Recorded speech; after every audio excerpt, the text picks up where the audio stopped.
இதோட இலை எல்லாமே பட்டையாக அகலமாக இருக்கும். இங்கே பாருங்களேன், ஹார்ட் ஷேப்பில் வரும். இங்கே பாருங்கள் எந்த அளவுக்கு இருக்குன்னு.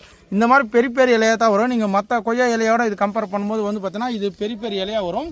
இது எல்லாமே சூப்பரான நியூ ஸ்டாக் வந்துருக்கு. கிட்டத்தட்ட ஒரு 10 பிளான்ட் வந்துருக்கு. இங்கே பாருங்கள் இதில் 2 கொய்யா இருக்குது பாருங்கள். 2 சின்ன சின்ன பிஞ்சுகள் இருக்குது. ஓகேங்களா, 2 பிஞ்சுகள் இருக்கா.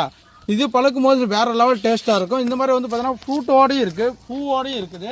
இங்கே பாருங்கள், இதுலேயும் பாருங்கள் ஃப்ரூட்டு பாருங்கள் எவ்வளோ பெரிய ஃப்ரூட் இருக்குது. பட் நாங்கள் வந்து பார்த்தீங்கன்னா இந்த மாதிரி பார்சல் அனுப்பும்போது வந்து பார்த்தீங்கன்னா நாங்கள் கட்டி அனுப்புவோங்க. பட் இருந்தாலும் பறிச்சிடுவோங்க. ஏன்னா பார்த்தீங்கன்னா இது ஓப்பனாக அப்படியே வரும். உங்களுக்கு இதே பார்க்குற செடி அப்படியே உங்களுக்கு வந்து பார்த்தீங்கன்னா உங்களுக்கு பார்சல் அனுப்புவோங்க. ஓகேங்களா, உங்களுக்கு கொய்யா பிச்சுட்டா கூட நீங்கள் வந்து பார்த்தீங்கன்னா அடுத்து பூக்கள் வந்து அடுத்து உடனே காய்கள் வைக்க. ஓகேங்களா, எல்லாமே பெரிய செடி ஜப்பான் கொய்யா வந்துருக்கு. இங்கே பாருங்கள் கிட்டத்தட்ட ஒரு 20 பிளான்ட் கிட்ட இருக்குது. பாருங்கள் இங்கே இருக்குது பாருங்கள். பிளான்ட்டோட சைஸ் எல்லாமே நீங்களே பார்க்கலாம். தரமான பிளான்ட்ஸ் எல்லாமே வந்து பார்த்தீங்கன்னா சூப்பரான பிளான்ட்ஸ். நீங்கள் தாராளமாக ஜப்பான் கொய்யா நியூ ஸ்டாக் வந்துருக்கு. Fruiting stage plant. ஓகே, இல்லை எனக்கு சின்ன செடி தான் வேணும்னு ஆசைப்பட்டீங்கன்னா கூட சின்ன செடி இருக்குது, பெரிய செடி இருக்குது. உங்களுக்கு எது வேணுமோ வாட்ஸ்அப்பில் வந்து புக் பண்ணிக்கோங்க.